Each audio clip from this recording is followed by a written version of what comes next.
Abala sa pagsusungit ang mga Gwardiya Sibil dahil ang kwartel ay dinudumog ng mga nag-uusyosang tao na gusto makita ang mga bilanggo. Nandun ang mga pulis ng munisipyo, ang kapitan, ang alperes at si Doña Consolacion. Sa wakas ay dumating na rin si Padre Salvi at ang mga nakakulong. Kinuha mula sa madilim na bilangguan ng dalawang lalaki. Halatang nakaranas na ng grabeng torture ang mga ito. Ang una ay si Tercilo na nanghihina na, sugatan at nakaposas pa. May panlalait na tiningnan nito si Doña Consolacion. Ang pangalawa naman ay si Andong na iyak ng iyak at nagmamakaawa na pakawalan na. Tinanong si Tercilo kung si Ibarra ang nag-utos sa kanila na magrevolusyon. Kailanman ay hindi ako nakipag-usap kay Ginoong Ibarra. Walang nag-utos sa akin. Ipinaghiganti ko lang ang tatay ko na pinatay ng mga sibil sa pagpalo, sagot ni Tercilo. Ipinakita sa kanya ang mga bangkay ng mga bilanggo at pilit na ipina-identify. Nakita ni Tercilo si Pedro, si Lucas na may tali sa leeg at si Bruno ang kapatid niya na panay saksak ang katawan. Durog na durog ang kanyang puso. Hindi ko sila kilala, sagot ni Tercilo. Nilatigo siya at sa bawat hampas ay nanginginig ang kanyang katawan sa sakit. Tagos sa laman, sa buto, hanggang sa kaluluwa ang lupit ng bawat palo. Patuloy ang pagtalsik ng kanyang dugo na papula na ng papula habang dumadami ang paghampas. At sa bawat hagupit ay pilit siyang pinaamin, ngunit matigas talaga si Tercilo. Patayin niyo man ako ay wala kayong makukuha sa akin, wika ni Tercilo.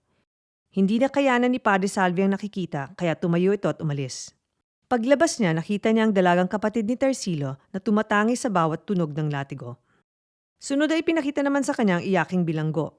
Hindi ko siya kilala, sagot ni Tercilo, at dumapo uli ang latigo sa manhid na niyang katawan. Tumingin si Tercilo sa paligid na parang nagmamakaawa na tulungan siya, pero bigla siyang natawa nung nakita niya si Doña Consolacion. Nainsulto ang Doña kaya tinanong niya ang lalaki kung bakit siya pinagtatawanan nito. Mas pipiliin ko pang mamatay kaysa maging asawang napakapangit na babaeng yan, nakakainsultong sagot ni Tercilo. Parang gumawa si Tercilo ng dahilan upang tuluyan na siyang patayin. Bumulong si Doña Consolacion sa asawa at nagdesisyon ng alperes na timbain si Tercilo. Agad na ibiniti ng patiwarik si Tercilo sa isang balon. Isang balon na akala mo ay septic tank dahil sa nakakasulasok na amoy. Ito ay tapunan ng basura, ng anumang dumi, maging ang dumi ng tao at sinumang titimbain dito ay siguradong kamatayan ng katapusan. Ibinaba sa balon si Tercilo at dinig ang pagtama ng kanyang ulo sa mga bato sa balon. Bumulwak ang tubig, itinaas si Tercilo at muling tinanong pero hindi pa rin siya sumasagot. Nakiusap si Tercilo sa alpres na, bilang Kristiyano ay nakikiusap akong patayin na ninyo ako agad. Ito ay tatanawin kong utang na loob sa inyo. Muling ibinaba si Tercilo ng mas matagal at pag-angat ay wala pa rin siyang sagot sa alperes. Tiningnan niya ang isang pulis at nakiusap, maari bang ikaw na ang bahala sa kapatid kong dalaga? Muling ibinaba si Tercilo. At sa pagbabang ito sa balon ay pilit na inaangat ni Tercilo ang kanyang ulo upang silipin ang langit, upang makakita ng liwanag kahit sa huling sandali. Mas matagal bago siya inangat at sa huling pag-angat ay mulat ang mata at lumalabas ang naghalong putik at dugo sa bibig. Lumapit si Doña Consolacion at idinikit ang nagbabaga niyang tabako sa hita ni Tercilo pero walang naging reaksyon ng binata. Lahat ng naroon ay nangingilabot at pigil ang hiningang nakatitig sa katawan ng binatang pinahirapan. Sumunod na tinanong si Andong ang ikalawang bilanggo. Siya ay iyak ng iyak at nanginginig sa takot na baka siya ay timbain din sa balon kaya sinabi niyang aaminin niya kung bakit siya nasa kwartel. Sumakit po ang tiyan ko. Hindi ko na kinaya kaya naisipan ko ang dumumi sa bakuran ng kwartel. Madilim po kasi kaya walang makakakita sa akin. Nung natapos na ako at susuotin ko na ang aking salawal ay biglang nagputukan. Hindi na niya natapos ang paliwanag dahil pinalo siya at ibinalik sa kulungan. Hindi na malaman ng pamilya ng mga bilanggo kung ano ang gagawin o kung saan pupunta upang makahingi ng tulong na mapalaya ang kanilang mga kaanak na lalaki. Pabalik-balik na sila sa kumbento, sa kwartel at sa munisipyo pero wala man lang silang makausap. Ang mga napagod sa kakatakbo kung saan-saan ay nanatili na lang sa harap ng kwartel upang hintayin ng mga bilanggo na ililipat ng lugar. Puro iyak, pagmamakaawa at pagtawag sa pangalan ng mga bilanggo ang maririnig sa mga ina't asawang naghihintay sa labas. Tuloy nagdagdag ng mga Gwardiya Sibil ang alperes upang pagbawalan ng mga susubok pang mangulit sa alperes. Si Doray na asawa ni Don Filipo ay nandun karga-karga ang sanggol na anak. Ang ina ni na Antonio at ina ng kambal na lalaki ay nandun din kasamang biyena ni Andong, yung malas na dumumi sa bakuran ng kwartel. Nandun din ang guro na nakaitim dahil sa lungkot sa nangyari kay Ibarra. Mga 2 p.m. na nang dumating ang kariton na hila ng mga baka. Ito ang sasakyan ng mga bilanggo papunta sa lilipatang lugar.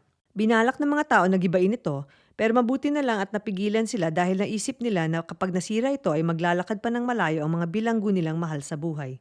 Si Crisostomo Ibarra ang may kasalanan ng lahat ng ito. Siya ang dapat sisihin sa pagkakulong ng ating mga anak, sigaw ng isang babae.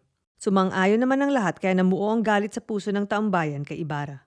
Bumukas ang kwartel at lumabas ang mga gwardya sibil at pinalibutan ng karitong sasakyan ng mga bilanggo, habang isa-isang lumabas ang mga bilanggo. Ngumiti lang sa asawa si Don Filipo at maluha-luhang tinignan ng anak. Ang ilan ay nagmamakaawa na lalong nagpaiyak sa kanilang mga ina, habang ang ilan naman ay tahimik na naglakad palabas na nakagapos. Huling lumabas si Ibarra na walang tali ang kamay pero 2 gwardya sibil ang nagbabantay sa kanya. "Kasalanan mo, Ibarra! Bakit dinamay po ang mga anak ko? Parusahan nawa ng Diyos ang buong angkan mo sa ginawa mo sa aming mga anak. Duwag ka, nasan ka nung nakikipaglaban sila para sa'yo? Ang kapal ng mukha mo.